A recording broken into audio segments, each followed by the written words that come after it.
The greatest value in becoming a millionaire, for example, is not the $1 million. The greatest value is the skills, the knowledge, the discipline, and the leadership qualities you acquired in becoming a millionaire. It's the experience you acquired in planning, development, strategy. It's other qualities you acquired, such as courage, commitment, and willpower, to attract $1 million. You could lose everything you attained, but you could not lose the skills, knowledge, and experience you have obtained. Even better than having is being. Here's a most important question to spend some time answering. What kind of person will I have to become to get all I want? Write down a few thoughts on that. Write down some skills you'll have to develop, for example, and some of the things you're going to have to learn. Just spend a little time writing a few sentences on this. What kind of person will I have to become to get all I want? The answer to this will give you some personal development goals. Remember that income does not far exceed personal development. All of us have to do this kind of self-examination. I have to look at my own life and say, well, here's what I want, but am I willing to become what it takes to get what I want? If I'm too lazy, if I don't want to learn, read, study, and grow to become that kind of person, then I cannot attract what I want. Now, either I have to change my wants, or I have to change myself. Here are a few more key points I'd like to share with you on goals and designing your future. First, if you don't right now feel as if you're equipped to get all you want, just remember, ability will grow to match your strong dreams. That's why the goal-setting process we've discussed is so important. The more you work on this, the more ideas you will get on how you can change, how you can grow. I am nowhere near the person I was when I met Mr. Shoaff 25 years ago. I'm not that person anymore. I've changed. There's nothing you can do about the past, but you can do a great deal about your future. You don't have to be the same person you were yesterday. You can make changes in your life, absolutely startling changes, in a fairly short period of time. You can make changes you can't even conceive of now, if you give yourself a chance. Your abilities will grow. You have untapped talents and potential that you haven't even reached for yet. And as time goes on, you'll be able to reach deeper and deeper. The first thing you'll know, you'll be able to do things you never thought you could do. You'll be able to handle things you never thought you could handle. You'll have ideas that you've never had before. Well, you just keep working at it and working at it. The best way of all is to plan it in advance. Instead of sitting down, never start work without a list, and never start work without prioritizing your list. People sit down and they say, well, before I make a list, I'll check a little email, check a little spam, I'll send something to my friends, see what's going on YouTube, and so on and so forth. And then they look up and it's 10 o'clock and they haven't done anything of value. So what you do is you have to say, what do they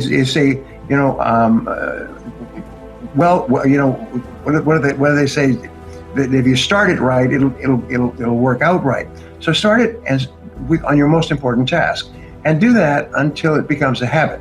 Now, here's an interesting thing about checking email: is when you check email, it triggers the release of dopamine in your brain.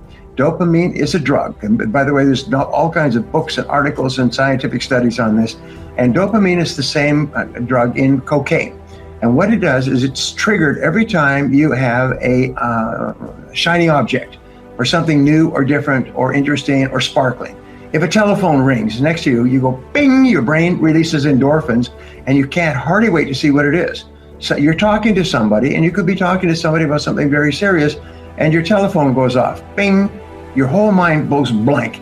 The middle of the conversation stops. You grab for your phone, you pick it up, you look at it, you check it out and everything else. And then you come back. If you're working on a task, it takes an average of 17 minutes to get back to the task. And then there's another distraction, so another 17 minutes.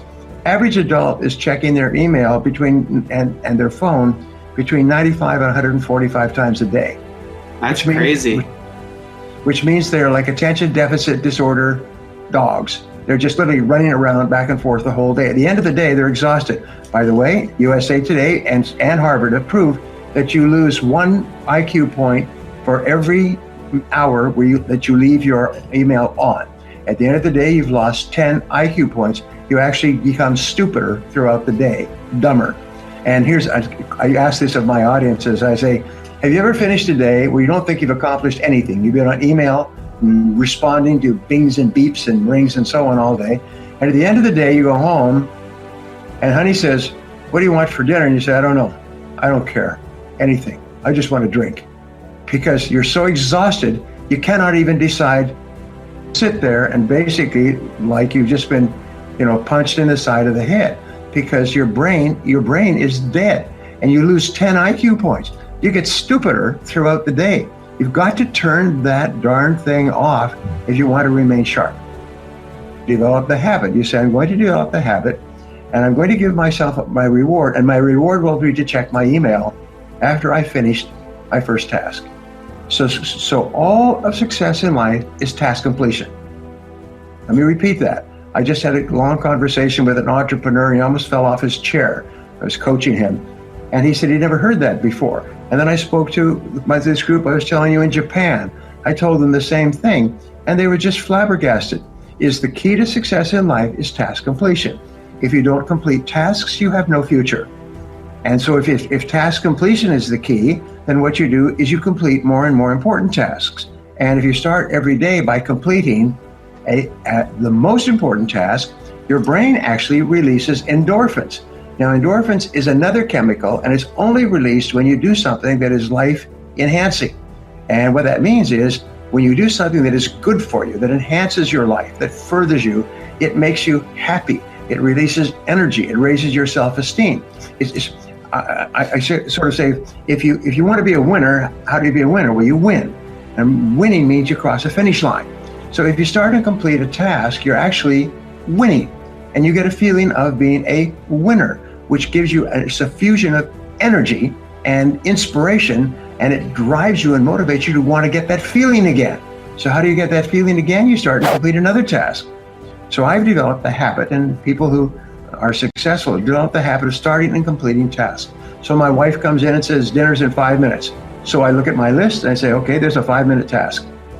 And what do I start and complete a 5-minute task? And each time you complete a task, you get a burst of endorphin. The bigger the task, the more endorphin. The more endorphin, the more quickly you become addicted to starting and completing important tasks. And every single successful person has a reputation for starting and completing important tasks. You want the job done, give it to him or her.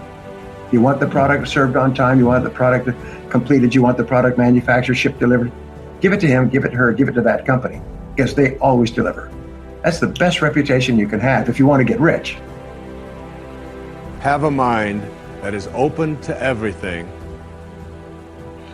and attached to nothing. One of the central principles of my life is that no one knows enough to be a pessimist about anything. And that each and every one of us, when we close our mind to what is possible for us or what is possible for humanity, closes off the genius that resides and lives in each and every one of us. Having an open mind doesn't necessarily mean finding fault with all of the things that you've been taught by others.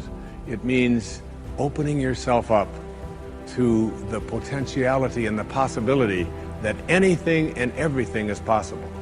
So having a mind that is open to everything and attached to nothing really means finding within ourselves the ability to get rid of a trait that I find so common in the contemporary world. Do you know that most people that I meet spend their lives looking for occasions to be offended? They actually are out there hoping that they can find some reason to be offended. And there's no shortage of reasons. They're out there everywhere. the way this person dressed, what this person said. They turn on the TV, they hear the news, they're offended by this. Someone used language that they didn't like. Someone doesn't share the same customs that you. And people all day long. In fact, if you keep track tomorrow, you will find probably 100 reasons that you can go around being offended. But a mind that is open to everything and attached to nothing is a mind that says, I'm never looking for anything to be offended by. And that whatever anybody else out there has to say, my response to that is, that's an interesting point of view. I've never considered that before. Let me tell you what I know about genius. I know a lot of very, very smart people, and they weren't highly successful. Because it's not what I know that sets me apart from others, it's what I do. And it's possible for me to know much more than you and be much smarter than you, but not be active on that, and so therefore not reap the benefits of it. In fact, one of the things I teach is that sustained thinking really beats smart thinking.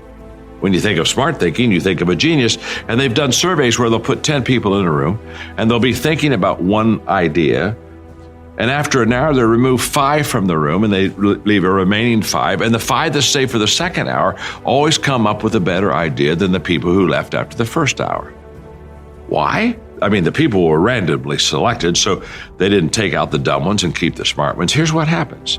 Sustained thinking will always do better for you than smart thinking. Smart thinking is, oh, I got that. I think here's how you do it. And we say it, and we do it, and we leave.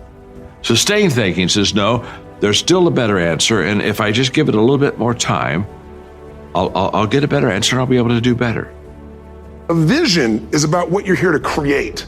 A vision that really works is one that excites you. If you say, well, my resolution, my goal, my outcome for this month, this week, this year is to lose X number of pounds, that's okay, but it's not very compelling. It has to be a compelling vision. It's got to have something that has the power to pull you, not something you have to push yourself to do. Those are two different kinds of motivation. Push requires willpower, and willpower never lasts. What will last is pull. Having something so exciting, so attractive, something you desire so much that you have a hard time going to sleep at night and you get so up early in the morning to rock it and take it to the next level. That's what you're looking to create. And that isn't easy to get.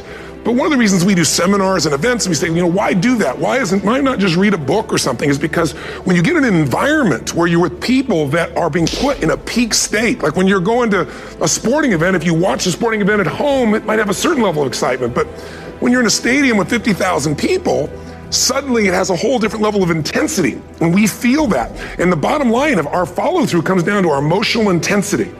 In a different state of mind, you're going to come up with a much better and a more exciting vision than if you're sitting on the couch going, okay, what are my new resolutions for this year? And you're doing it the morning after the new year started and you're a little inebriated and the football game's on in the background.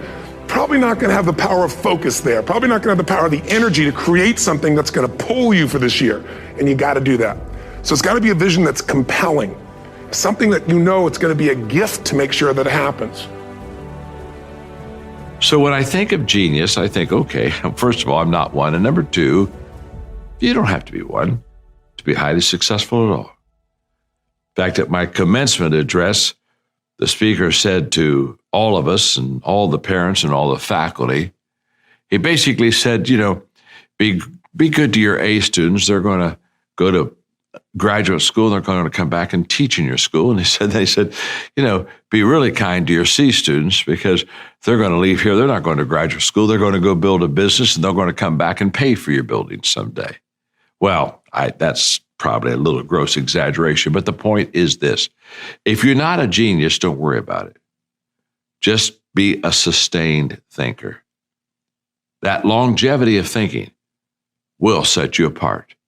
And there'll be a day when you realize you don't have to be a genius. You just have to be committed to thinking for a good period of time. Why suffering was the thing that triggered that thought? So I was just an insecure, scared kid. And the only way I could find myself was through putting myself through the worst thing possible. As humans, we We want to find out how to be someone else. What we don't do is we don't go inside. So literally turn yourself inside out. Read the book that's like we're writing a book every day of our lives. Every day we're seeing who we are as people.